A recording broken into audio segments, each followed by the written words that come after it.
बातमी समोर येते नाशिकमधून। नाशिकच्या इंदिरानगर परिसरात एक हृदयद्रावक घटना घडली आहे। 11 महिन्यांच्या चिमुकला खेळता खेळता बापाच्या हातातून निसटल्याने डोक्याला मार लागून त्याचा दुर्दैवी मृत्यू झालाय। या घटनेने संपूर्ण नाशिक शहरात हळहळ व्यक्त केली जाते। तर 21 मेच्या रोजी रात्री कामावरून परतलेल्या वडिलांनी आपल्या चिमुकल्याला हातात घेतलं आणि वरच्या दिशेने त्याचा झेल घेण्यासाठी फेकलं।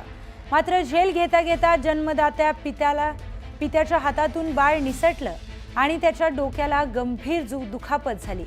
त्याला उपचारासाठी दाखल करण्यात आलं, मात्र उपचारादरम्यान त्या चिमुकल्याचा मृत्यू झालाय। ओम वासुदेव होले असा दुर्दैवी मृत्यू झालेल्या 11 महिन्याच्या बाळाचं नाव आहे। घटना घडल्यानंतर त्याला नाशिकमधील एका खासगी रुग्णालयात दाखल करण्यात आलं, पण त्यानंतर पुन्हा त्याला मेडिकल कॉलेजमध्ये उपचारासाठी दाखल करण्यात आलं।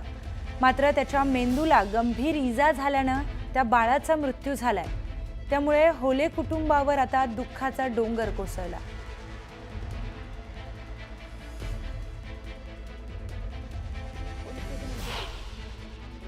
रजिस्टर क्रमांक 55/25 BNSS चे कलम 194 प्रमाणे एक अकस्मात मृत्यू दाखल झालेला आहे।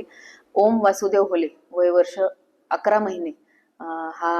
हे लहान बाळ, त्याचे वडील वासुदेव होले हे घरात श्रेया अपार्टमेंट राजनगर येथे राहतात।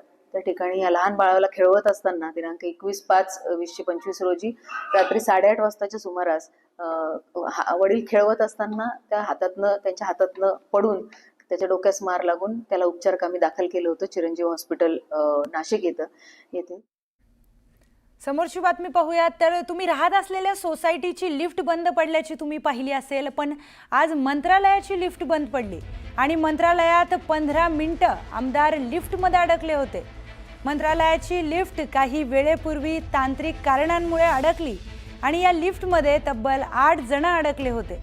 त्यामध्ये आमदार तुषार राठोड आणि त्यांचे PA तसेच अन्य काही जण जवळपास 15 मिनिटांपासून आत अडकले होते। अखेर या सगळ्यांना सुरक्षा रक्षकांनी दरवाजा जोराने बाजूला सारून बाहेर काढले। तर मंत्रालयातील ढिसाळ कारभाराचा फटका आमदारांनाच बसलाय। मंत्रालयातील लिफ्टमध्ये हे आमदार अडकले होते, तर त्यांना 15 मिनिटं त्या लिफ्टमध्ये ते अडकून होते।